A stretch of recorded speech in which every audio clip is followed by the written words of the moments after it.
We are now going to do a deep dive into things economic. Some of this was touched on in the first session, but we want to get a little bit more deeply into some of the economic issues that Asia is now facing. We have a lot of GDP to cover, so we'll jump right into it. And we have a terrific panel of experts who will kind of unpack this for us. Matt Goodman, who his specialty is political economy. Scott Miller is our trade expert, and Rick Rossow is going to talk to us a little bit about India. And I wonder if we could maybe start off, Matt, with you, just reflecting on where the world is right now. It seems to be a great deal of economic experimentation going on. The United States has just gone through its monetary policy, its QE. It's now trying to taper. This is terra incognita for the U.S. as well. We have Japan doing something of the same thing, throwing the dice, the monetary dice. We have China talking about a restructuring. We're not really sure where that's going to go. We know that the old model is running out of gas. There's a lot of experimentation going on, and I wonder what you think these experiments will ultimately mean for Asia. Will they benefit Asia, or are we going to, at some point, hit a wall? Okay. Well, thank you, John, and it's always nice to be invited to speak at CSIS. Yes, you're right. I think there is a lot of experimentation going on. There's a lot of reform going on in the broader Asia-Pacific region, and on balance, I think, though, I would start with the good news, which is that I think as compared to when we assembled last year, I think the overall economic picture in the Asia-Pacific region is stronger, is sort of clearer, but there are a number of uncertainties still, many of them generated by those issues you raised. And I think this is led by the improved picture for the United States, the world's largest economy and the largest economy in the region, broadly defined, which, because of stronger private demand across the board and less fiscal drag, is in a much stronger economic position than it was a year ago and certainly 5 years ago. So I think that's both a good news and a bad news story for the region. The good news is that it means we're going to be, buying more exports from the rest of the region and supporting demand there. The bad news is, as you said, it means that we are going to probably start or continue to wind down or taper some of the experimentation that had been done to help generate or just to respond to the crisis of several years ago. I think that that tapering has now been pretty well, clearly signaled to the world, and so I think the IMF is saying about the most recent turmoil in the financial markets that the tapering itself is not the proximate cause of that, that it's idiosyncratic factors in this array of countries, Turkey, Argentina, various other places that have a number of challenges of their own. But I think in the broader sense, clearly the fact that the U.S. is doing better and probably going to be in an environment of higher interest rates, within the next year or two, means that, that money, as other things being equal, going to flow more towards the U.S. And less towards some of these emerging markets, and that's creating some uncertainty and turmoil. I think we can talk more about China and Japan. I have certainly plenty to say about those two things. Yeah, I wonder, Rick, if you could just jump in for a second on India. And give us kind of the state of play there. It's done a little bit less experimenting of late. It's in a period of stagnation, it seems. Yeah, well, specific to the question on U.S. tapering, India, they suffered. Last year when it was signaled that tapering might begin, the outflows on foreign institutional investment were pretty dramatic. They dropped about $12 billion between June and August on institutional investment. So the stock markets get hurt, people's investments get hurt. There was real pain there. But when it didn't happen immediately, institutional investment came running back in. Later that year, of course, we have a new Reserve Bank governor in India, Raghuram Rajan, who everybody's pretty excited to see take that role.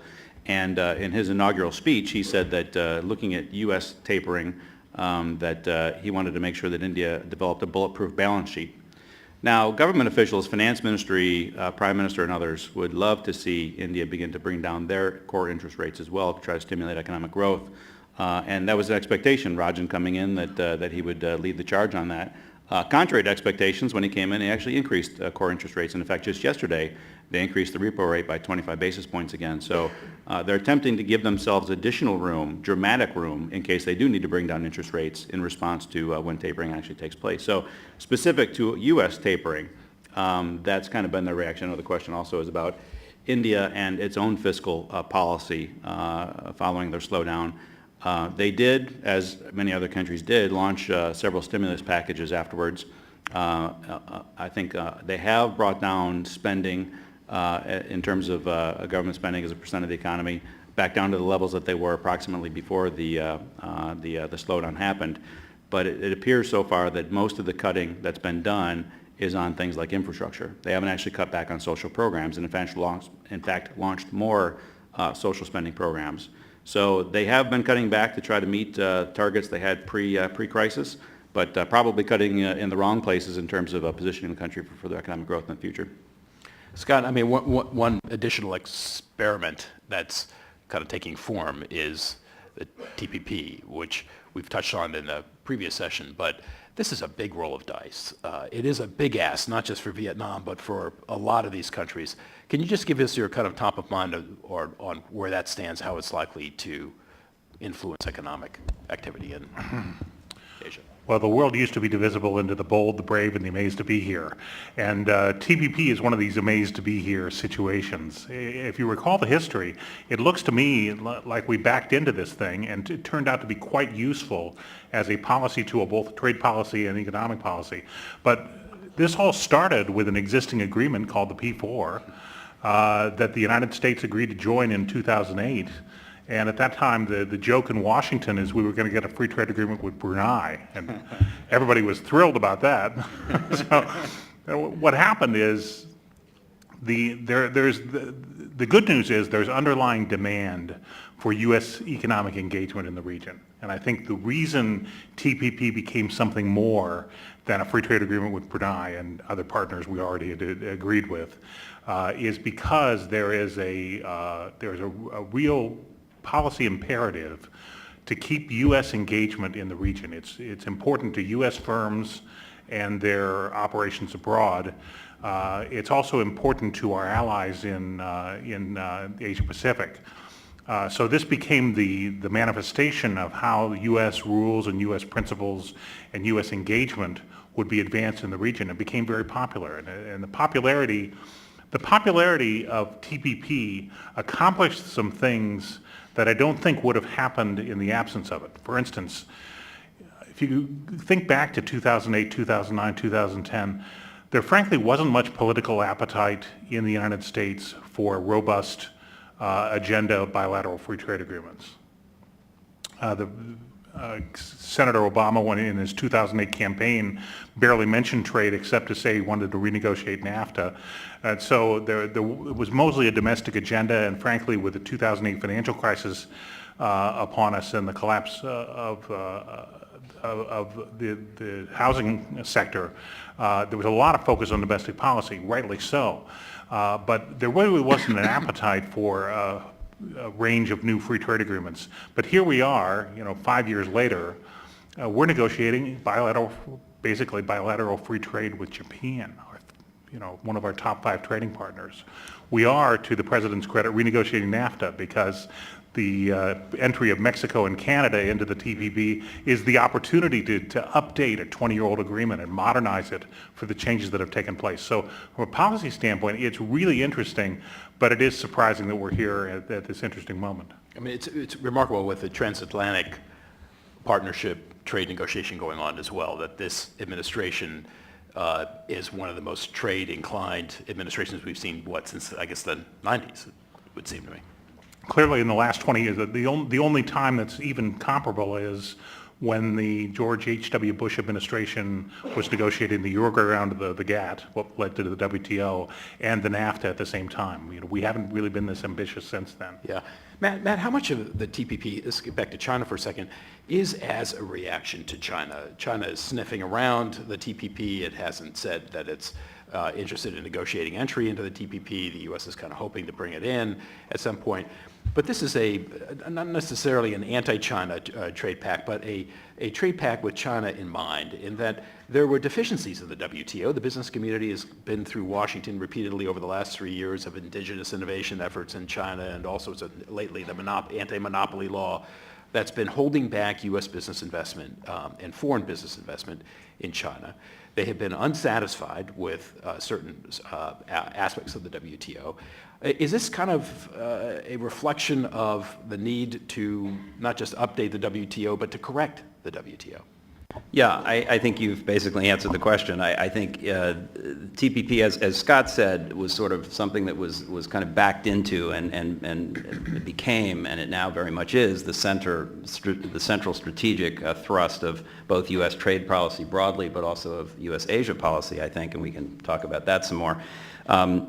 It is very much about China, but it is not, and never has been, designed to exclude China. I think there was a sense in Beijing and maybe other parts of the region that this was designed to exclude China. Nobody wants to exclude China, and frankly, a trade agreement can't contain a country, which was the other term that was often used.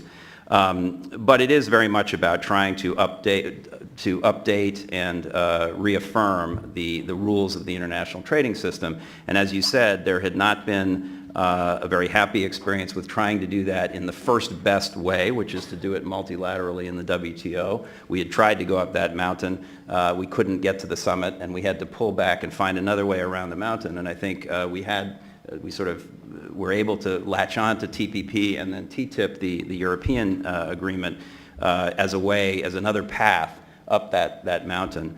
And I think, I think it's about, in that sense, updating, affirming the rules. And in that sense, it's about China because there's been a 20-year effort to pull China more deeply into the global rules-based system. That's what was the WTO, China's WTO accession was all about.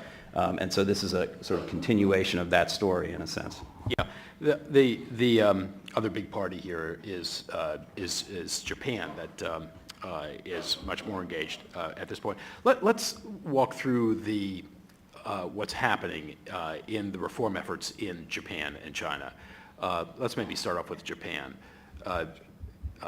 Yeah, I was thinking that we could ask this first clicker question as well, which is over the next 2 years, the Japan economy will grow slowly, grow moderately, grow strongly.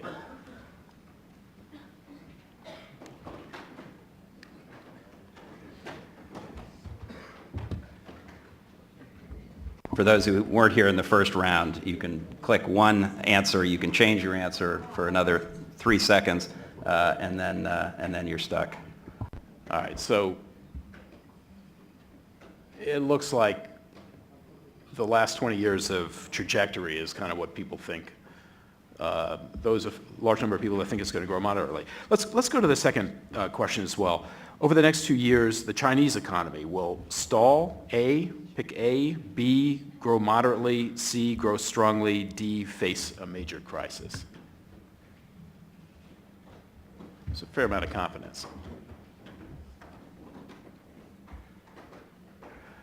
All right, so Xi Jinping is busy consolidating power in China. He's talking about party rectification in the Maoist sense as kind of another way of consolidating political power. Tell us how that now translates into economic reform. When we talk about economic reform in China, changing the model away from an export-led economy to a domestic consumption economy, what does that mean? What happens?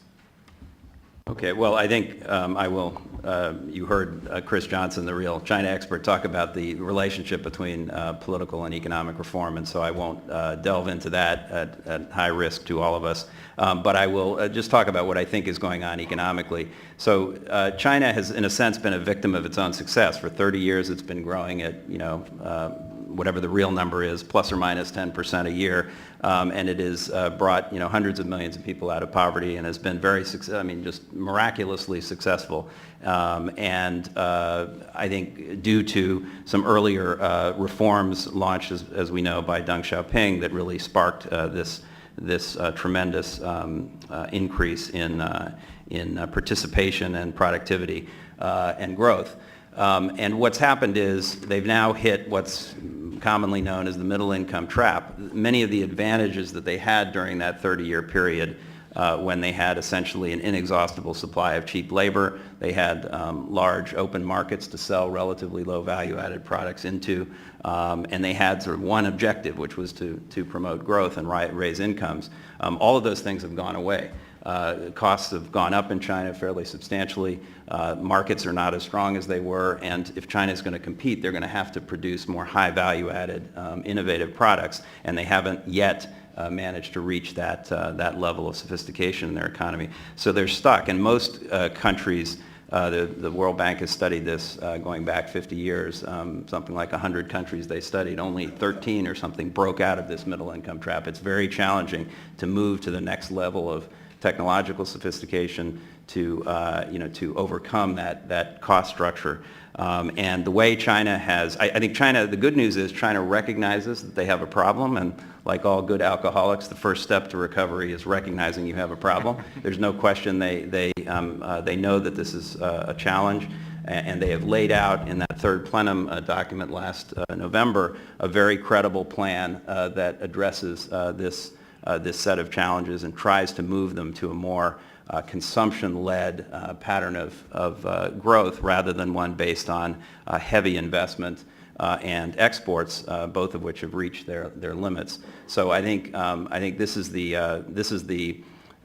challenge. They have a good plan, and now the question is, can they actually implement this plan? Because all the things they need to do are extremely difficult in themselves. There are deeply vested interests in many of these areas, and sequencing these changes is going to be very difficult. If you take financial reform, which is at the core of their old model, basically what's known as financial repression, to direct capital to these productive parts of the economy in the previous 30-year stretch of growth, that model, as I say, has reached its limits. They need to move to a higher interest rate environment, and that's going to gore a lot of oxen in China, and that's going to create potential financial risks. So this is an extremely narrow path they have to walk, and it's going to be very challenging. The record shows they've been pretty smart and sophisticated and flexible and adaptable about how they approach reform, and so I wouldn't bet against them, but there's certainly substantial risks. So unwinding the state-owned enterprises is a big... And let me step in on that. I'm not a China expert, but I do know India pretty well. And when these announcements came out about free trade zones, about a thrust into services, and also the more recent announcement about potential relaxation of the one-child policy, this has India quite concerned. They think that their advantage vis-a-vis China when they think of current and long-term advantage right now is, they tend to be stronger in services. Advantage longer term is they're hoping the demographic shift will swing to them as they continue to be younger while China continues to age. So they are very worried that this is quite serious and China will actually meet its goals. So with any luck, that'll actually prompt India into maybe following suit on some of this. Yeah. I think Matt's right about the challenge and the importance of financial reform. If you look at it, really the only way, if you look at the fundamentals, to break out of a middle-income trap is to improve productivity. At the moment, most economists would say that state-owned enterprises in China use capital about half as efficiently as private enterprises. So to the extent that the banking system and the financial system is directing funds towards state-owned enterprises rather than private enterprises, it's essentially wasting capital, and it's missing an opportunity for the productivity improvement that's needed. So this is a tough challenge. Matt is exactly right about the vested interests. U.S. businesses operating in China report the same basic pulse. The U.S.-China Business Council does a very helpful annual survey where they talk to basically the operating managers of U.S. companies in China, and they report the same things. It's getting more competitive. It's tougher to grow. Labor's getting more expensive, talent's getting harder to find and harder to keep. And at the same time, they report that the problems associated with regulation, permitting, the very basic things about running a business are not getting any better. So it's an important moment for China. I would agree with Matt. I think the conviction is there to do it. Doing it is actually going to be pretty hard. It's interesting that same survey, though, found that despite all those problems, the vast majority of U.S. businesses in China are profitable. Yes. Not only they're profitable, but they intend to stay for the long run. Look, Yeah. China is going to be the largest market in the world for many, many products. You cannot not be in China if you are serious about being a global enterprise. So the conviction is there, and China is a relatively profitable, as emerging markets go, you can actually make decent returns in China. That's not true in a lot of emerging markets. So John's right. Yeah, the question, I guess, then is, if you're unwinding state-owned enterprises, which has a whole difficult political component to it because that's the party patronage system, if you're unwinding those state-owned enterprises because they're inefficient with capital, what takes its place? A private sector, presumably, that will be fostered by the state. And will that create an equally impenetrable environment for U.S. business and foreign business? Or is it going to create a freewheeling capitalist economy? Well, I'll take a stab, and Scott can jump in. I mean, I think, first of all, in that third plenum document, the reform document last fall, the central organizing principle of the reforms was to put the market, to give the market a decisive role in the economy. There was less clarity about exactly what was going to happen to the state-owned enterprises in order to accomplish that ultimate objective, but I think it was a clear directional signal of what they were trying to do. I think, the challenge is that the state, they're not going to privatize, as Chris says, and they're going to maintain a heavy state hand in the economy. And the tension is how they're going to discipline those state-owned enterprises in a way that makes them behave in a more market-oriented way and to level the playing field. And that, in turn, will affect the determination about how foreign companies are going to be able to compete in that market. But it's a big challenge, and it goes back, and really it's a political economy question as to whether they can manage to control the state-owned enterprises in a way through some disciplines that are market disciplines, as I mentioned, for example, financial reform and interest rate regularization, forcing them to compete for capital in a way that they haven't had to before. But that's a very tricky proposition to actually implement, and there is strong political resistance because, as you say, the whole system is tied up in that. I mean, Scott, do you foresee the day in the near term where General Electric or Siemens could win the bid against some private entity in China on a free and fair basis? Well, the government procurement and the public procurement side of the equation is more complicated and probably above my pay grade. I would say that a lot of American firms not engaged in selling to the public sector, selling to consumers in China, are first of all, they have strong Chinese characteristics. They're probably manufacturing in China. They're using Chinese distributors. They're employing, 95 to 97% Chinese employees in their China operation. So they're already competing against state-owned enterprises.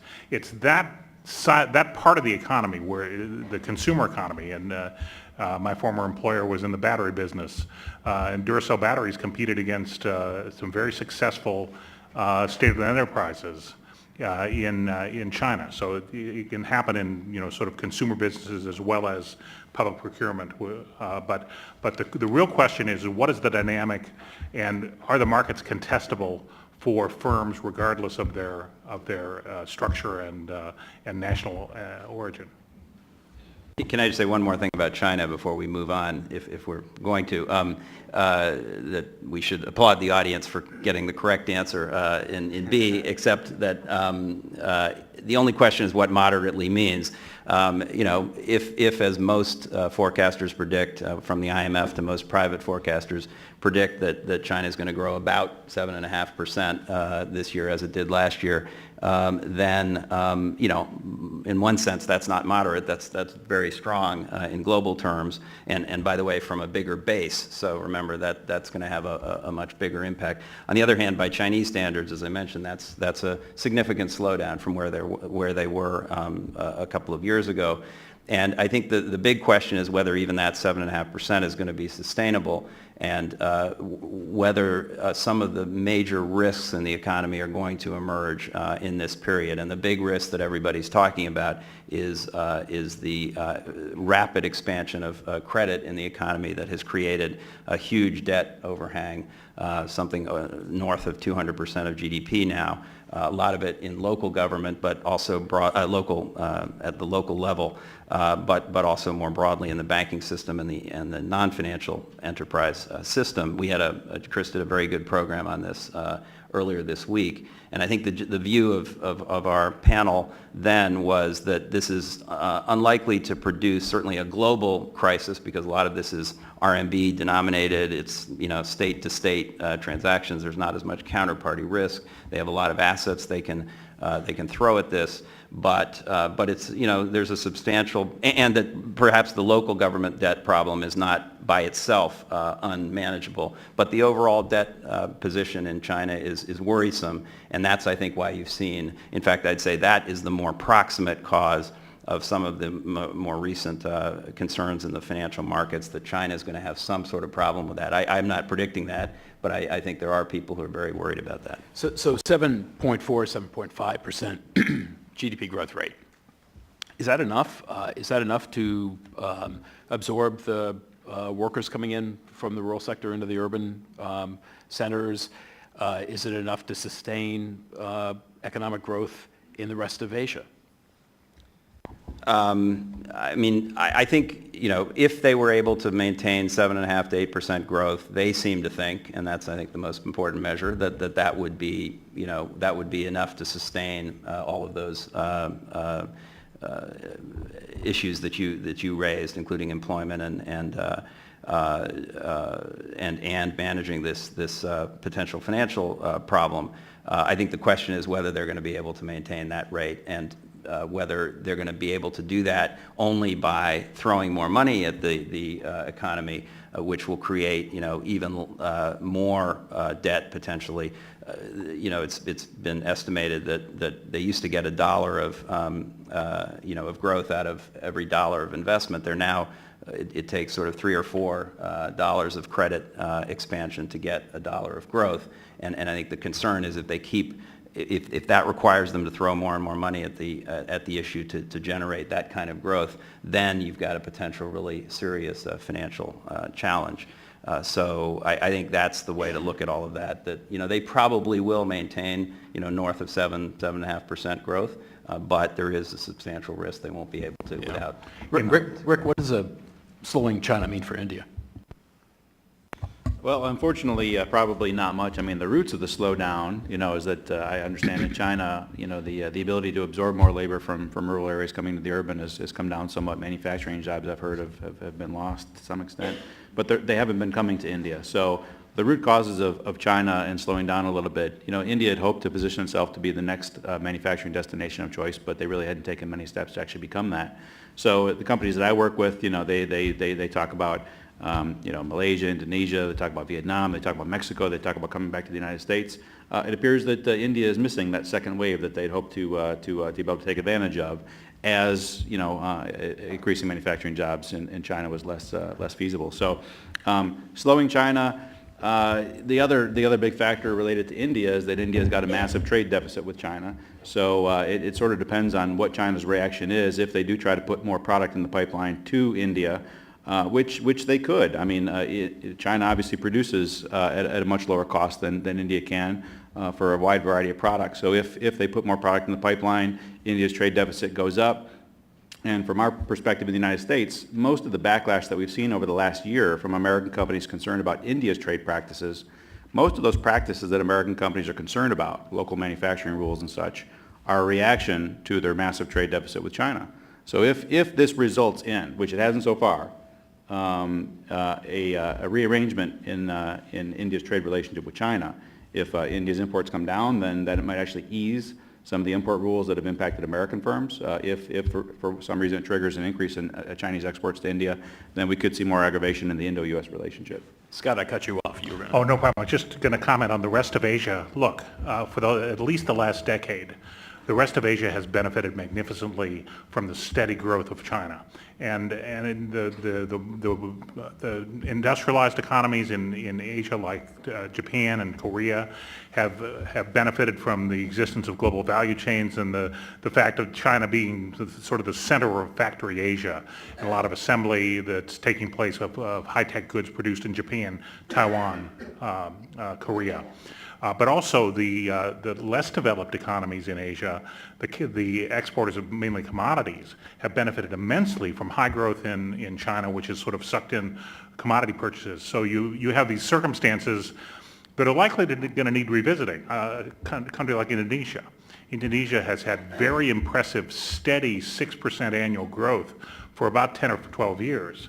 When the bloom is off the commodities rose, and that is going to cause for a recalculation of at least the export economy and perhaps the whole economy in Indonesia. There are a few other problems that are somewhat idiosyncratic. Oh, Matt used that word. I wanted to get it in there. But for instance, Thailand's growth has been cut in half by civil unrest. Philippines, another large economy in terms of population, is recovering from a natural disaster. So there is some unevenness, but I think a China slowdown has not fully been factored in to the conditions in the rest of Asia and are likely to cause a regional slowdown. Does the fact that the U.S. is likely to grow, Jack Liu's talking about 3% growth in 2014, does that pick up the slack?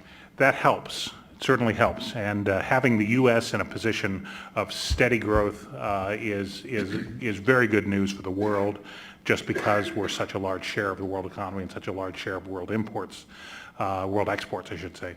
At the same time, as the United States grows along, we'll see what happens when the Federal Reserve and others take away the punch bowl. So there's some balancing here, but I think on balance, I think the audience is in about the right place for moderate growth, and we'll hope for stability, but that's unclear.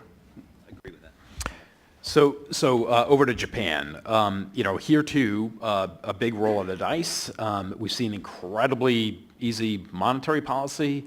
Now comes the hard part, the so-called third arrow, which has just incredible political hurdles to overcome. I remember working in Japan in the early 90s, and they were talking about structural reform of the exact same type that they're talking about now. What is the likely outcome of the third arrow initiative? Is Abe in a position actually to get some of the, what he's calling structural reform, through the political process in Japan and domestically accepted? And what is that structural reform likely to include? Well, I was in Japan in the early 80s, and they were talking about some of the same reforms. So I yield to no one in my caution about predicting dramatic structural reform in Japan. But I would say, first of all, Abenomics, which includes these three arrows of monetary stimulus, fiscal stimulus, and structural reform, I think is the right plan, and it has got the right elements that will help and have helped Japan come back from what's commonly known as the 2 decades of lost growth. A lot of it to date has been based on the first arrow, in particular the monetary stimulus, and that will continue. I expect that the Bank of Japan has clearly signaled that they will do what it takes to maintain their part in ending deflation and supporting growth. Fiscal will probably remain broadly supportive as well. They're working on a $50 billion stimulus package right now, largely to offset a negative fiscal event that's going to happen on April 1st when they impose an increase in their consumption tax their value-added tax from 5% to 8%. which will undoubtedly have a negative impact, at least in the second quarter. So fiscal will be supportive. And the big question is this third arrow and structural reform. Again, I think Abe gets a lot of credit for including this in his package and continuing to talk about it. Just last week in Davos, he made a very strong statement about the third arrow and about the elements of that he was going to continue to pursue. It was a much clearer message, by the way, and to the extent my Japanese friends are listening, when I was critical last year of their package in June, the growth strategy, a lot of people said it didn't have enough in it. I actually thought it had too much in it. It was too confusing and it looked like an old-style, meaty industrial policy plan. I think what Abe-san said last week in Davos was much clearer. He talked about higher wages, he talked about labor participation, and particularly women, and that is a critical element of, it's a macro element of getting more people into the workforce to help support growth. He talked about deregulation in electricity markets, in healthcare, in even agriculture, which I think would have a not insignificant growth impact. Talked about tax cuts, and all of this designed to get businesses to invest, to give more wages to people, to get more people to participate in the labor markets, to offset their demographic disaster that they are facing as their workforce shrinks rather dramatically over the next 50 years, whatever happens, and to get consumers to spend. And I think the one thing when one is a little skeptical about this stuff, because like we've been working on this for a long time, I think the one thing that is different about this, if I single out one thing that's different, and I include, with all due respect to Prime Minister Koizumi, who did some other things well, I think Abe is the first Prime Minister who really has put his political weight behind broad economic reform.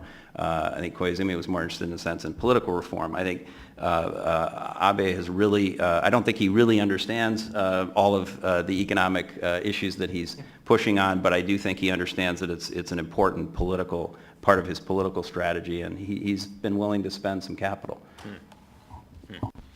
Scott, I'm wondering whether trade, Japan in the past has used foreign pressure to get things done domestically. Even have a word for it, gatsu, that comes up periodically. Sometimes has an effect, sometimes does not.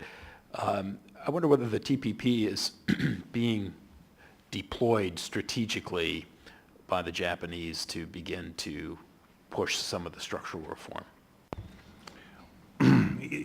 I hope so. If TPP achieves its objective, which is a high standard, comprehensive 21st century agreement, and that this is, as to step back, the parties who are involved in the Trans-Pacific Partnership have agreed to this conception. In the words of Trade Minister of New Zealand, Tim Grosser, said TPP has a dress code. You got to be able to meet the dress code. And for Japan to meet the dress code in a high standard, comprehensive market opening agreement would be, first of all, an important piece of reform strategy. And second, would be a real boost to growth when, in some ways, their biggest challenge is not the existing circumstances, but the demographic collapse that's coming. I mean, Japan is getting older very fast. It's going to get smaller in terms of its total workforce. It's going to get smaller in terms of its total population.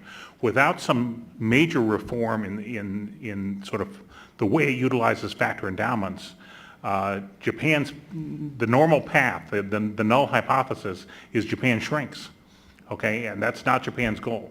So my view is, and if I were Prime Minister Abe, I would be looking at the Trans-Pacific Partnership as a major tool to help leverage open some of these sectors and to really stimulate reform. It can be done. It's one of the key features of trade agreements is you can blame the concessions that you've made on foreigners, but you actually benefit from the internal reform. I mean, any economist will tell you the most important benefit of trade liberalization is for your own consumers.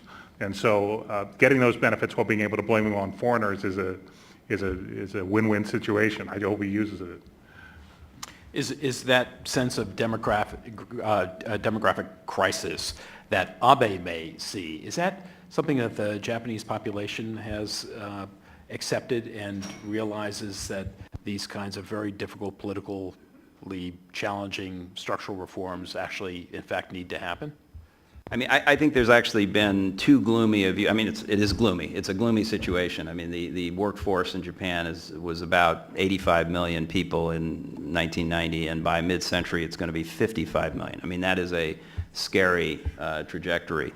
And so there's reason for gloom, but I think the Japanese were a little too pessimistic and thought, well, we're shrinking, we're never going to be able to grow again. And I think every organism needs to grow and Japan needs to grow. I think what was missing was a sense of confidence that it was possible to grow. I think that is, at least for now, coming back, and I think that Abe-san again gets a lot of credit for that. I think if it's true that people are able to participate more in the workforce, earn higher wages, if businesses feel more confident about investing, I think there is a chance that they could get themselves on. They're not going to grow, 5, 7, 10% again, but they could grow steadily at 2% over the medium term if they were to do these things and get more labor force participation and an increase in productivity.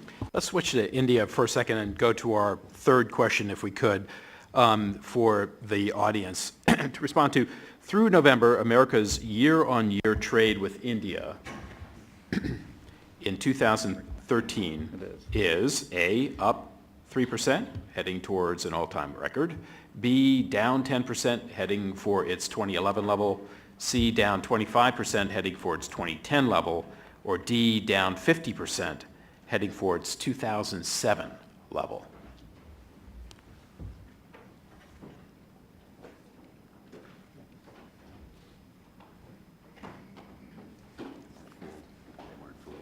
Not entirely. That's good. And let's go to the fourth question while we have it up. Over the next 4 years, the Indian economy will A, grow slowly, B, grow moderately, C, grow strongly. This is over the next 4 years, okay, through the election.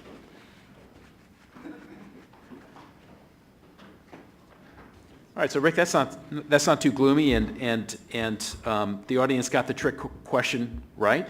More predicted actually a decline, though. Although the number, a lot of people got A. Yeah, they did. But more, which is the correct answer. It is. This is a very astute audience here. I really thought that would be a good trick question because the mood in Washington about trade relations with India over the last year has just become so terrible because of a lot of short-sighted economic policies launched by the government of India. So, good group, well done. Start with the good news out of India. I mean, there's just been a lot of gloom because there has been stagnation, and we've been waiting for Godot, right? We've been waiting for this election now for the last year, basically, and nothing, very little has happened while we've been waiting. Start with the good news. What did the Congress Party achieve over the last many years? Yeah, I agree with the general perception that 9 years of Congress rule, they've focused efforts while in governance on expanding social programs and kind of at with the result of the economy coming down from a peak of about 8, 9, 10% growth down to 4.5%.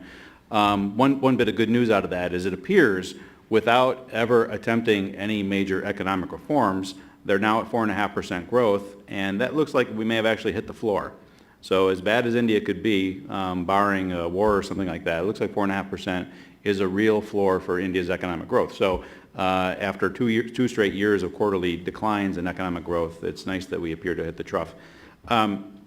Yes, there hasn't been quite as many things as I think we all had hoped when Manmohan Singh, the reformist economist, at least that's how he was termed when he came into office 9 years ago, has spent time and energy on promoting economic reforms as people had hoped.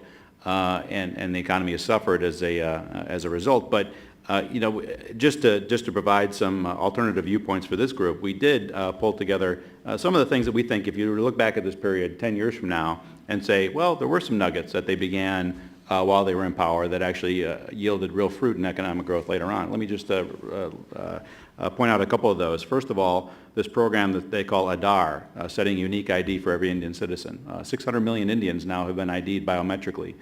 Their eye scan, their finger scan, name, identity attached. So for the first time in India's history, they may actually know who's living there. That's a good step. They're tying that to direct transfer of benefits. This, to me, could be the most game-changing reform. A huge chunk of India's fiscal spending is done on social programs of one sort or another, and the leakages are immense. Low results for the variety of programs would be 20% of whatever is shoved down the pipeline for food subsidies, for pensions, for whatever it is. 20%, I think, is probably the lowest I've ever seen in terms of what the expectation is that the government loses in sending trucks of rupees down dirty roads to deliver to villages. If they're able to link these unique IDs to a bank account and begin with the push of a button transferring that money, but also targeting subsidies a lot better. You know, right now, if you want to buy kerosene or cooking fuel or something like that, all of it is subsidized in the country, but some people certainly don't need it. India's got a lot of millionaires, a lot of billionaires. So if they can target those subsidies a little bit better. So unique ID, direct benefits transfer. They've also taken some tough decisions on reducing fuel subsidies. What is that unique, I'm sorry, just to interrupt, what does that unique ID also do to labor mobility in the country? Yeah, that's a great question. Huge benefit on labor mobility. You know, right now, if you want to apply for benefits, it's all done through a local office. And so if you were to move from you know, a rural village to Mumbai because you've got this prospect on a great job, you were to move there, well, you get in the queue. You wait in line, various lines, lots of lines, wait lots of time, bribe somebody to get to the front of the line, bribe somebody to be able to fill out the paperwork. It's an excruciating process, and that does harm labor mobility. If you do move, you're going to go there with essentially no social support system from the government, unless you're willing to spend weeks and months to actually fill out the paperwork, get in lines, things like that. So if you can carry the ID, and that's the plan, carry the ID with you, move to a new city, and immediately be able to avail of the same services you had in the past place, labor is going to be able to get to the places where it can be deployed most effectively. So the great question. That's right on the mark. The Reserve Bank governor right now is licensing a new series of banks. That should take place this year, where the banks will get licenses. Great new competition. Could double the number of private banks operational in the country. So that certainly is going to be Delhi-Mumbai industrial corridor. And lastly, and thanks to my colleague Persis for pointing this out, the Right to Information Act. The transparency on how India conducts its own government business right now is increased dramatically because of a Right to Information Act. Any citizen can request a document that previously maybe had been internal about how the government's operations are going, data the government's gathering, things like that. So, you know, overall, this government hasn't spent as much time and as much political capital on doing things to encourage economic growth. But here you go, some nuggets there that I think if you look back 10 years may prove to have been more valuable than we give them credit for right now. All right, so give us the bad news and tell us a little bit about the investment environment for foreign business, not just U.S., but around the world. Yeah. Well, you know, again, I think there's been some bad decisions taken by the government of India. A couple of years ago, this announcement that they would kind of look through the existing tax treaties that India has, which most investors avail of, to try to get favorable tax treatment for their investments. India announced that they were going to look through that and actually try to tax transactions that were used through this treaty mechanism. Using the treaties is perfectly legal. Companies have been doing it since India signed its first first tax deal with Mauritius. And this came to light with Vodafone, where transfer of shares for Vodafone's acquisition of a telecom company in India were done through Cayman Islands, where both companies had an operation. It was legal, Indian law, the treaties were there, but India decided that transaction should be taxable in India because even though the shares were traded in Cayman, the company itself was resident and operational in India. And shortly thereafter, the Supreme Court ruled in Vodafone's favor. India amended its own tax laws and said for the last 60 years, we will open up every deal that's ever been done potentially and see if there's a tax liability for doing that. That's not a way to run a country. It's just not. That's not good, solid economic management that makes companies feel secure that what you invest today will be treated the same, you know, for time immemorial. These local content rules that they've done for manufacturing have gotten under a lot of people's skins. Pharmaceutical, you know, the patent rejection by the Supreme Court, the first compulsory license issued. So there's a lot of things that have been done that have harmed the environment, some of which have been repaired. I mean, to its credit, let me point out that, you know, last summer, we had one of the most sustained periods of high-level political engagement with India that we ever have in our history. You know, last summer, starting in June through September, Secretary of State went to India, Vice President went to India, most of India's cabinet, the economic leaders anyways, came here twice, and India's Prime Minister came for a head of state meeting. All that took place within 4 months. And, to its credit, India actually was reactive to some of these economic concerns that were raised. They introduced new transfer pricing rules. They further opened up FDI caps a little bit in some areas. They froze introduction of one of these local content rules, the preferential market access. So they were reactive, and good praise to my colleagues in the government. Engagement actually does have an impact in India. It worked out pretty well. But that being said, all the time and energy that we spent engaging India on economic issues over the last 2 years has been spent on getting India to roll back bad things they did. Almost none of this time and energy was spent on, let's open up this new area, let's reduce this barrier, let's do those kind of things that would trigger new and more interest from American investors. So that's the downside. A lot of India's decision-making has went the wrong way. The time that we've spent engaging India has been trying to get them to roll that back. I mentioned the trade numbers. As you saw on the last slide, actually American trade is pretty good with India, but foreign investment has taken a hit this year and has been on a decline the last couple of years. So game the election for us. What's likely to happen? What's it likely to mean for economic policy? Well, game the election. Everybody is looking for India's Nate Silver, and you can be certain that the India Nate Silver does not Maybe exist. it's Nate Silver. What's that? Maybe it's Nate. Well, the problem is, to do that kind of work, you need to have a lot of raw data. You need to have opinion polls that can be trusted, things like that. India had 5 state elections, big states, representing 26% or something like that of India's population, just back in November, December. Exit polls. Not just pre-polls, a month away. Exit polls where you're actually interviewing people that walk away from the booth and asking them, how'd you vote? They all got it off by 20, 30, 40%. Exit polls. So Nate Silver, you're going to have a really tough job in India. It's really, so I can make a prediction. I'm happy to do so, probably not on stage here. I'm happy to, who I think is going to do it. There's three possible outcomes. Either Congress comes back with the weaker coalition. Nobody predicts Congress is going to get 206 seats again. They'll get something less than that and cobble together a coalition. And if so, Rahul Gandhi will likely be prime minister, and likely you'll see very similar policies. Because, so far, we have the taste in our mouth of what happened in the recent state elections where Congress, they lost 2 states, they came back in another one, and, they weren't in power in other ones. It really wasn't as big of a setback, I think, for Congress as people say it was, but it was a setback to some extent. But overall, Congress right now is in charge of 12 states, same as they were in 2008 when they won the national election, same as they were in 2004 when they won the national election. They won the key state of Karnataka last summer. It hasn't been all doom and gloom. That's just the last thing that happened, so that's kind of the perception that we have right now. So Congress, they may come back. I think most people are betting against that at this point, but it's reasonable that they will.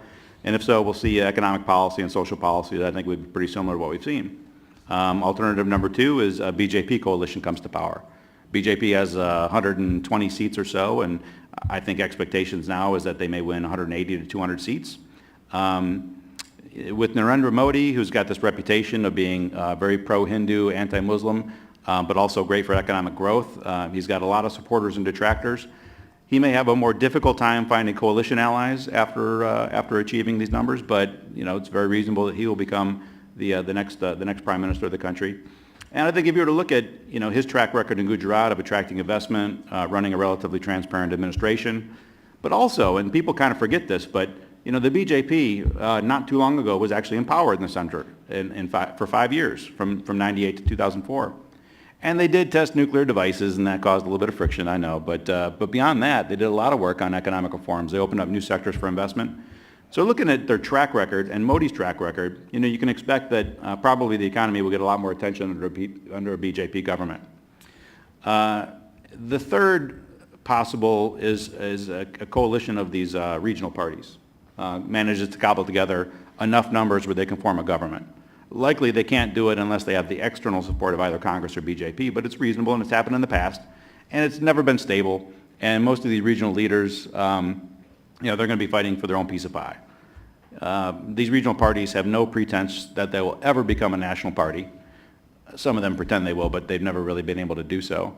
So if they become in power at the center, they're going to be focused on devolving power back to the states, which is not what Congress wants. It's not what the BJP wants. So the third possible is a coalition of these regional parties, and I think that that's inherently stable and won't last that long. So a Congress coalition or a BJP coalition is the most likely. Congress coalition, you'll see pretty much status quo. BJP, I think you'll see a focus on economic reforms. and possibly, some further openings with the United States as well from some new areas. Let's swing back to TPP and ask a fifth question, if we could. Will the Obama administration obtain trade promotion authority from the Congress? This is the fast-track authority that allows it to be the negotiator and not have all the TPP members have to negotiate with Congress. So A, yes, B, no. Will he get it? Looks like he will. Okay. And our next question, our last question, in 2014, this year, the Trans-Pacific Partnership negotiations will, A, conclude and be ratified by the parties, B, conclude but not be ratified, C, proceed but not conclude, D, stall. So what's your vote? Conclude but not be ratified. Scott, walk us through this. Where are we? What's likely to happen this year? Okay, well, first of all, I'm delighted to be speaking to such a hopeful audience where two-thirds of you think Congress will approve the Trade Promotion Authority. Look, I think you're right, but I would counsel patience, first of all. Today, in the House of Representatives, they will vote on the conference report for the Farm Bill. Anybody recall when the Farm Bill expired? 2012. Keep in mind, this is a piece of work that gets done every 5 years by the Congress, so there's habits. Second, there's a big authorizing committee that does nothing but agriculture in both the House and Senate. Third, they knew when the authority was going to expire, and yet they started working on this in spring of 2012. It never came to the House floor in 2012. They extended the authority for a year and went 2 months past the year of extended authority on the old bill before they got something done. All right, these things take time. Now, the reason I'm counseling patience is, here's the situation with Trade Promotion Authority. The last time it was authorized was 12 years ago. Of the 217 members of the House who voted for Trade Promotion Authority, and it passed by one vote, of those 217, 53 are still in Congress. Okay, it's a whole new ballgame. And importantly, the members of Congress, the sort of quarter or so of members who were still there, whether they were for or against, have some strong views about whether that 2002 authority worked or not, and will need to be heard on those views. And then you have roughly 2/3 to 3/4 of the Congress, probably 3/4 of the House and 2/3 of the Senate, have never voted on this before. This is going to take some time to build consensus. Now, the good news is we've started. We have good, sort of centrist, thoughtful bills that are the same in the House and Senate. It's probably 6 to 9 months of very serious work by Chairman Baucus, by Chairman Camp, by Minority Ranking Member Hatch and their staffs. They worked very carefully and have a really good starting product. The bad news is, in 2001, 2002, it was 10 months from the introduction of the bill in the House to the signing ceremony at the White House. Is it going to be faster this time? Maybe. Okay. Could it be slower? Possibly. All right. But so the first thing is be patient. Second, I think you're right that the Trade Promotion Authority will be approved, but the essential ingredient here is White House leadership. The President himself must take off his jacket and fight for TPA. He mentioned in the speech last night, what gets said in the State of the Union address is not nearly as important as what the President does today and every day between now and the signing ceremony. It has to be worked on. If I were to give him some free advice, I would not focus on the process. Michael Barone is right. All process arguments are insincere, including this one.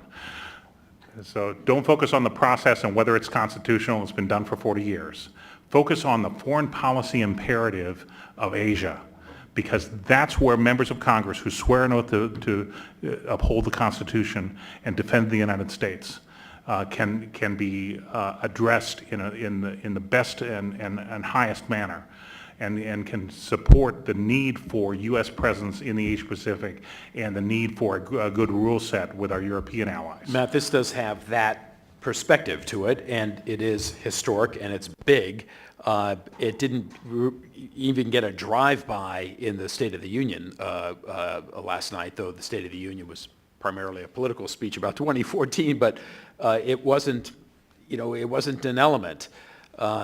Is this something that the U.S. kind of needs to recalibrate on, and how does the president make it? Yeah, it was disappointing. The speech was disappointing. It was a political speech, but I was hoping and expecting a little bit more on both TPA and TPP and Asia, because to me this is TPP. I don't want to be overdramatic, but I would say that TPP is the key to the Obama legacy, and I say that with a full stop at the end, because I think if you look at what history is going to write 100 years from now, the first two paragraphs are written already. Paragraph 1, first African American president. Paragraph 2, pulled the economy back from the brink of disaster and established a new, economic foundation. And whether healthcare makes it into that paragraph or not, we'll see. I think so, but we'll see. And what we're fighting for is paragraph 3. And I think if you think about all the issues that he has dealt with or may deal with, there are one or two other potential ones out there, like some kind of breakthrough with Iran might make that third paragraph. But I think, it's not killing Osama bin Laden, although that was great, but that was a sort of tactical victory. It's probably not immigration, because immigration's coming. The times they are changing. And 100 years from now, when we have a gay Latina president, I don't think the President of the United States, beyond that first paragraph, is going to have, substantially be able to affect that outcome. But on Asia, he has a chance to, as he puts it, bend the arc of history, and I think that is central to his legacy. And I think if you strip it away, it is economics and it's TPP that's at the heart of the rebalanced Asia. Because without economics, it just becomes it's perceived as a military exercise and not a serious engagement strategy to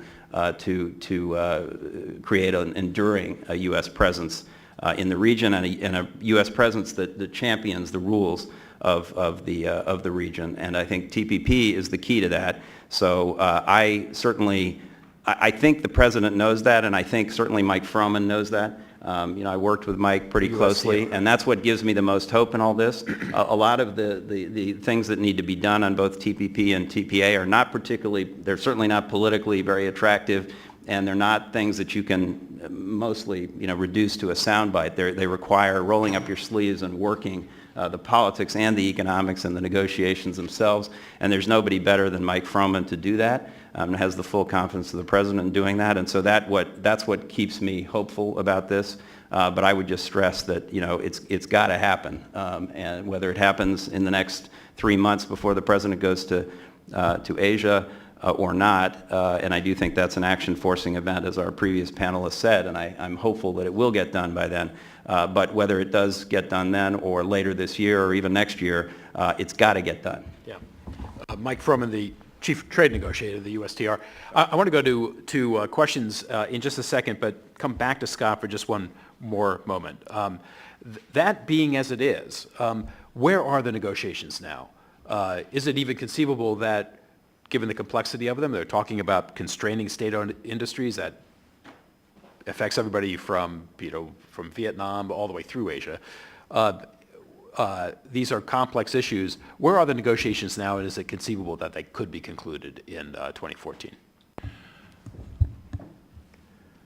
TPP is an unusually complicated agreement, and it's complicated because of the diversity of the parties associated with this. You have the largest economy in the world. You have Brunei. You have multi-party democracies. You have authoritarian states. You have everything in between in terms of level of development, economic heft, and finding a landing zone, as negotiators talk, where all 12 parties go back to their domestic constituency and say, hey, guess what? We had a trade agreement and we won. That's the hardest thing to imagine saying. Now, I think it can be done. I think there will be, there is goodwill on the part of the negotiators. People know what they signed up for when they engage with TPP, so I think you can find your way through to something that looks like a very high quality agreement. I personally don't think we get the last best offer from any of our trading partners till the President has authority from Congress.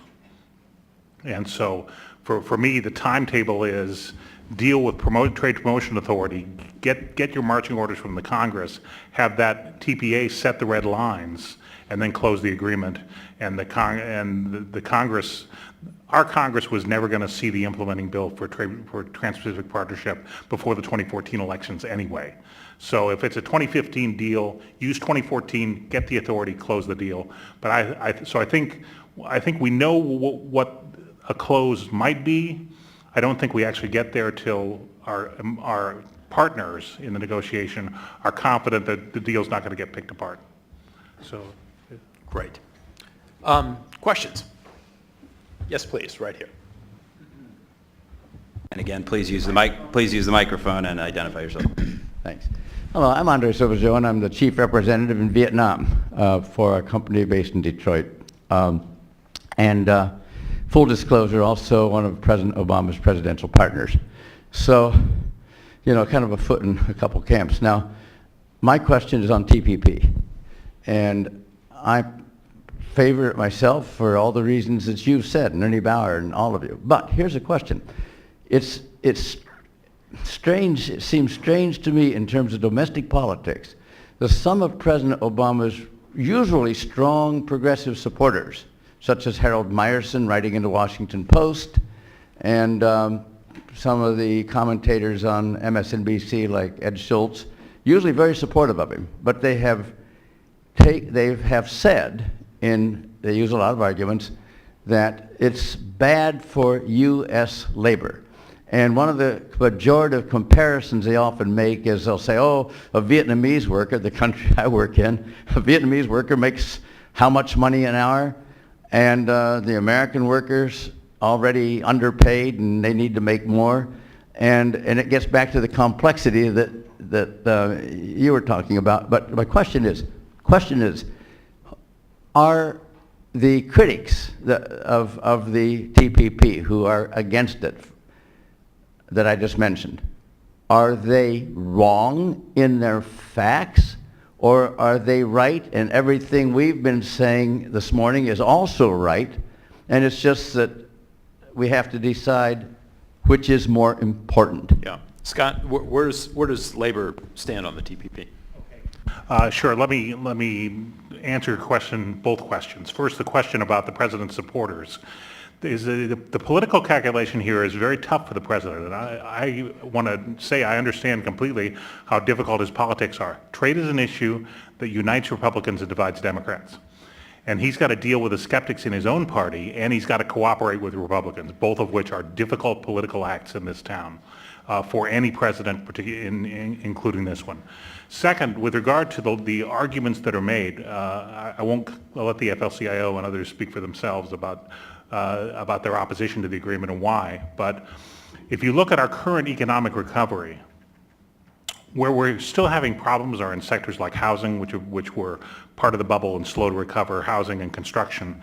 But the parts of the economy that are doing well are the export sectors of the economy. Agriculture, high-end, high technology, manufacturing goods, those kinds of things. Trade agreements open up markets for those high-performing sectors. The U.S. workers earn more than Vietnamese workers because they're more productive, okay? And the U.S. manufacturing is high-tech, high-productivity manufacturing, therefore it commands a high wage. Our economy is largely complementary with an economy like Vietnam. They don't make a lot of things that we make. We sell them things we make, they sell us things they make. So there's a degree of complementarity that gets missed in the simplistic argument about labor rates. But at the same time, I think that the president is on strong economic grounds as well as foreign policy grounds by promoting the Trans-Pacific Partnership, but he'll have the hardest time selling it to his supporters. Question? Yes, please, right here.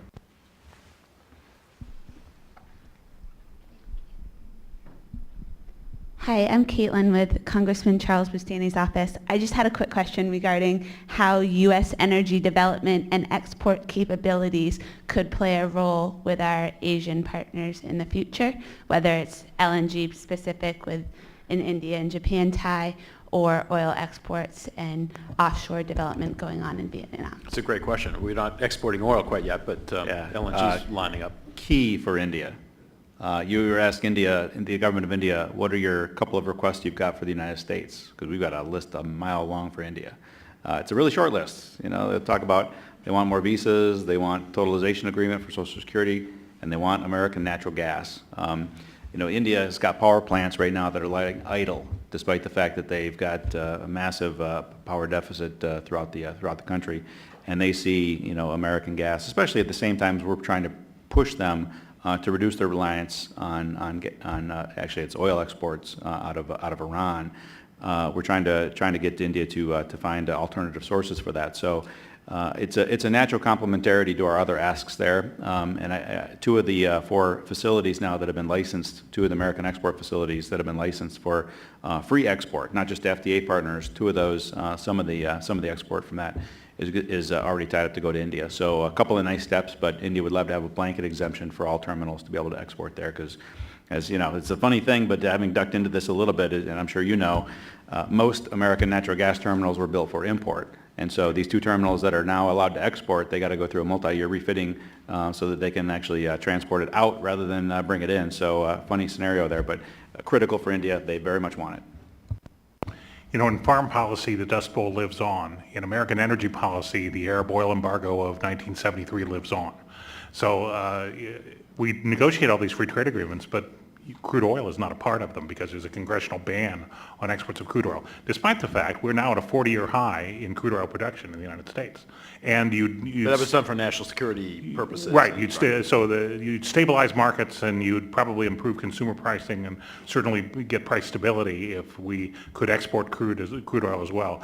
Likewise, natural gas is a big export opportunity now thanks to the revolution in unconventional shale gas production. So we'll get there a piece at a time through FTAs, but I think there's a larger role for Congress to think about the United States as a major energy producer and potential energy exporter, where we've always looked at us through the lens of an importer. Matt, is that being used as a lure to get Japan sort of more deeply at the table at TPP? Promise of possibility? I don't think those things are being linked directly. I mean, it is true that, you know, Japan in an FTA would have easier access, but I think there's already been a sort of political decision to support Japan in this way and actual, you know, approval of some initial export of gas. I mean, I would just say on energy, we should have our energy team up here because they've done a lot of work on the implications of the big revolutionary changes in the energy markets. I would say 2 other effects in addition to the ones that were mentioned there. One is simply the economic growth benefits of the United States of this revolution in shale gas is going to, I think, be a big impact on the rest of the region, because if the U.S. grows more as a result of this, that's going to be good for everyone. And then geostrategically, it's a huge issue because, you know, a lot of our strategic posture in the world has been premised on our providing the public good of overseeing the movement of that energy around the world. And if we're less dependent on those movements because we're doing it ourselves, producing ourselves, then somebody else is going to have to provide that public good, and that, you know, raises a whole bunch of questions. So for what it's worth. It does. China. Yes, please, in the back. Steve Winters, local researcher. I'd like to get the panel's reaction to a skeptical note on TPP, which was sounded actually just around the corner on Massachusetts Avenue, and which surprised me. But the argument was TPP actually, in an ultimate sense, is irrelevant because of the fact, as was mentioned by the panel, at the moment, China is the factory floor of the world. You've got supply chains going way down into Southeast Asia and other ways that have been cultivated for 3 decades now. And that's the economic reality, and actually the new reforms in China are just, as you say, going to increase this powerhouse that was created under Deng. And the argument is TPP is just not going to make a dent in that. And then, of course, the panel hasn't mentioned it, but is aware there's this also competing RCEP or whatever that's floating around. So could we get a comment on that? Sure. Look, I think that it's, there's certainly a great deal of economic integration that has happened because of the voluntary, mutually beneficial exchange that has promoted trade throughout the Asia Pacific. I think it's important to establish a rule set, and what TPP does, and like most trade agreements conform policy to the existing commercial footprint. I mean, there was trade with Canada and Mexico before NAFTA. All right, what NAFTA did was open up and expand and enhance economic engagement among the three countries on a commercial footprint that already existed, how it's developed. So that doesn't make NAFTA irrelevant because the rules actually help. Also, I would note RCEP, to my mind, is, well, first of all, TPP, I think, eventually includes China. My own view is TPP has been discussed by officials who are part of the negotiations, including U.S. officials, as part of the free trade agreement of the Asia Pacific. That's a long-held policy goal or political goal of the APEC process, which includes all 21 APEC members, including China. So I think however TPP concludes with its current partners, there's room for accession, and I think ultimately it will become the free trade area of the Asia Pacific with rules. On RCEP, I would note that, to my mind, RCEP structurally is ASEAN-centric. It is ASEAN plus the 6 parties that they already have free trade agreements with, and at least in the early years, and things take a while in ASEAN. That's not a criticism because the direction is right. The pace is not always as fast as other fora, but the near-term benefits of RCEP will be in consolidating existing arrangements that are sort of ASEAN plus N.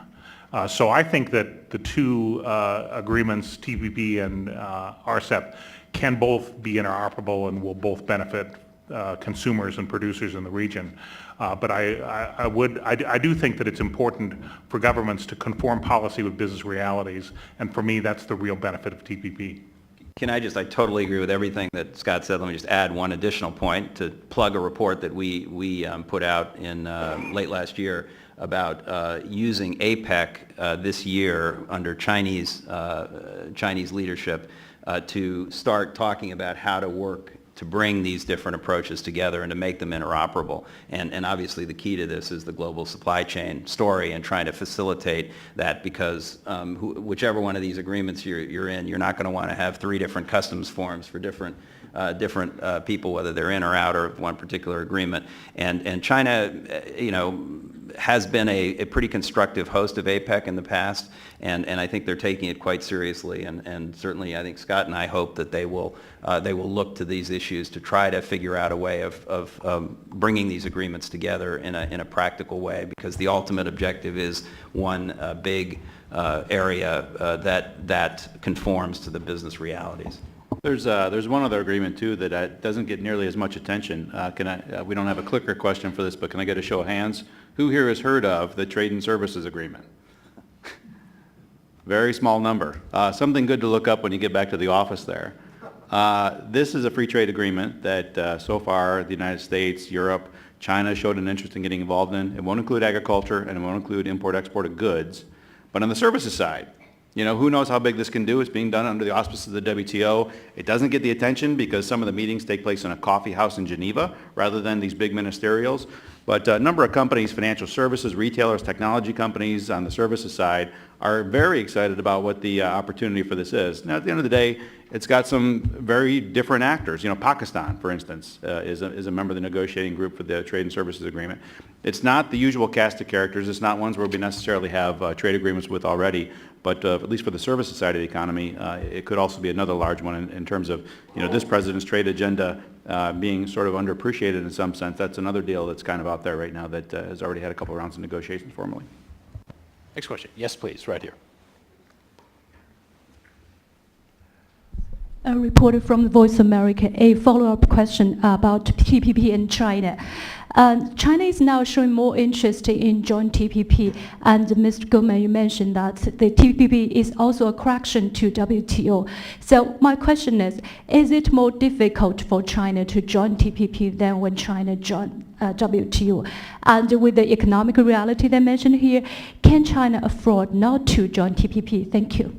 Very good pair of questions. So first of all, just to confirm your premise that China has fairly dramatically changed its view of TPP in the last 9 months. If you went to China, as I did about a year ago, you would hear almost unanimity of view in Beijing that TPP was designed to contain or exclude China, and they needed to sort of find another approach.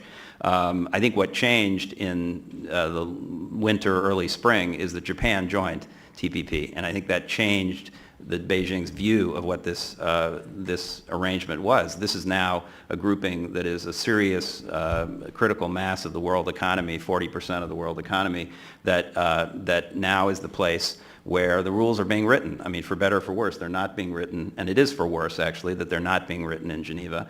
But, you know, the second best approach is TPP, and this is where the rules of the game are being written. And China understood, rightly, it needs to be part of that conversation.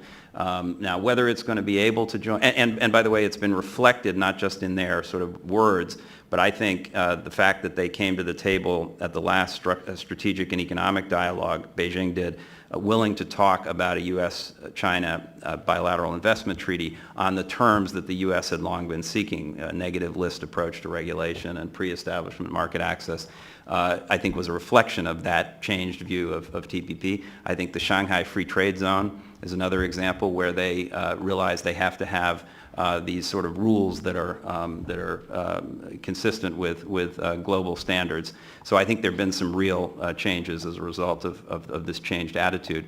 Now, in terms of China getting in, I think it will be very difficult. And you asked the right question, which is, you know, politically, can China really convince its people that it should join a grouping of countries in the region that it was not a part of originally founding? You know, it was difficult enough to do that with WTO, but to do that for a mega regional deal that it was not part of originally, I think politically is going to be very difficult. And that's why I personally believe that no country except possibly Korea, because substantively Korea could easily exceed, but politically still difficult. And maybe some of the smaller Asian countries where they could work the domestic politics. I don't think countries will exceed. I know that's not the official position, but I just think as a practical matter it's going to be very difficult. And so I think what's going to happen is what Scott said, which is that we're going to leapfrog to a free trade area of the Asia Pacific, or at least that's going to be the next effort, is to try to take the 12 or 13 countries in TPP are going to go to the rest of the group and say, look, we've got this agreement, let's try to move it into a broader regional arrangement. Obviously, starting from that as the floor and moving up, not down, that's where the rub is, because you'll obviously have to only negotiate up, not down. The current members. Matt made an interesting point about the accession, which is pure speculation at this point, but I would observe also that NAFTA had an accession clause. Not many people know it, but one of the last clauses in the NAFTA treaty was a clause for accession that nobody ever used after 20 years. So it's harder than it looks. Yes, please, right here. Hi, I'm Andrew Oros from Washington College in the East-West Center, Washington. Also, following up on the China point, if I bring us back to the initial remarks you all had on China, one of the issues that I had interest in was about state-owned enterprises and Chinese support for state-owned enterprises, and also relatedly, China trying to move up the value chain, and so it's competing more with U.S. industry. And as we look forward in the next few years, China's almost certain to become the largest economy in the world, and even though it's not per capita basis, I think this will be a really big media issue in the United States. So I'm just wondering, as the U.S. and China are competing more on in the same areas, but the playing field doesn't seem to be very level. Whether you see this as potentially a very big political issue in the United States in the way that the U.S.-Japan conflict really took off in public imagination in the 1980s. Look, a lot of political tensions are often driven by a sense of unfairness. It may or may not have to do with hard measures. At a point in time a few years back when China was growing at 10% a year and U.S. unemployment was getting close to 10%, there was a sense of unfairness. And that can drive politics. I would note, though, that the United States, that the sheer size or who's number one is less of a factor than who's benefiting. And one of the reasons, I would also note politically that you've seen a real drop-off in members of Congress going and proposing loudly that we're going to accuse China of currency manipulation and put 27% tariffs on all their imports. Well, what happened is those members of Congress heard from constituents, companies and farmers and businesses that operate in their district saying, wait a minute, China's a customer of mine. Okay, so this goes two ways, and so I focus a lot more on what is of mutual benefit, because ultimately our economic relations are founded in free transactions, voluntary, for mutual benefit. To the extent there's mutual benefit in this, we'll have a rising economic relationship, whoever's number one. We have 2 minutes left. I want to squeeze in one more question, and you had one right here.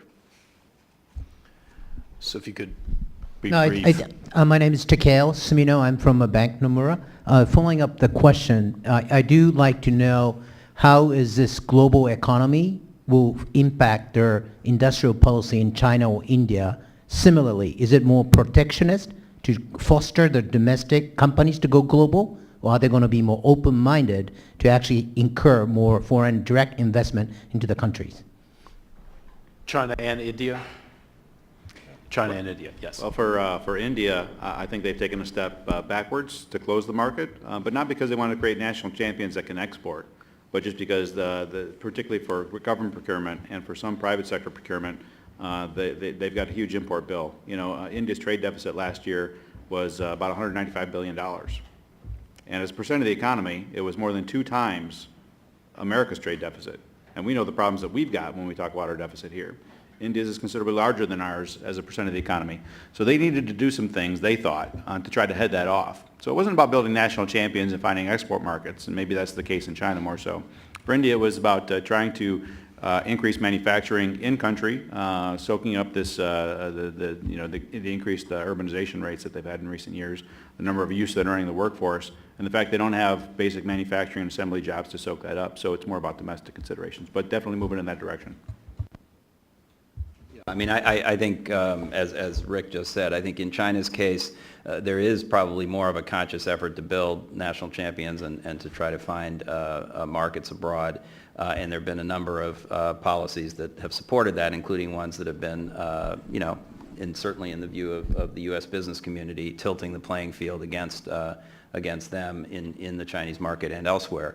And on the other hand, it's not all, I think, that tendency. I think there's also a tendency, as I mentioned, with respect to opening up the Shanghai Free Trade Zone. I mean, I think there's a realization in China that they need to be competitive on global terms. And I think that those tendencies are there as well, and I expect that TPP and the discussion about the rules of the road are going to help shape China's view on all of this. It's already having that impact, I think. And by the way, one little straw in the wind also that I should have mentioned from last year when the attitude changed is that Korean friends have told me that shortly after Japan indicated it was ready to join, the Chinese came to the bilateral Korea-China negotiations, which had been going on for some time, again with a much more open attitude towards the investment chapter in particular and the negative list and pre-market establishment, pre-establishment market access. And I think it's having that effect in terms of the way they look at how they compete in the world. So and how they play by the rules. So I think there are tendencies in both directions. I got a small addendum, too, to my answer, which is that India's broader economic policies, the fact they haven't built roads, airports, electricity, that kind of stuff, amended the labor laws. The reason that they don't have a vibrant manufacturing sector is involuntarily triggering a lot of Indian companies to become global players. You know, Tata bought Jaguar and Land Rover. A lot of major aluminum manufacturer on the road, steel manufacturer, Tetley Tea, the IT company. So not as actually kind of in reaction to the government not doing enough to encourage the domestic economy, they've involuntarily created a lot of international and global champions.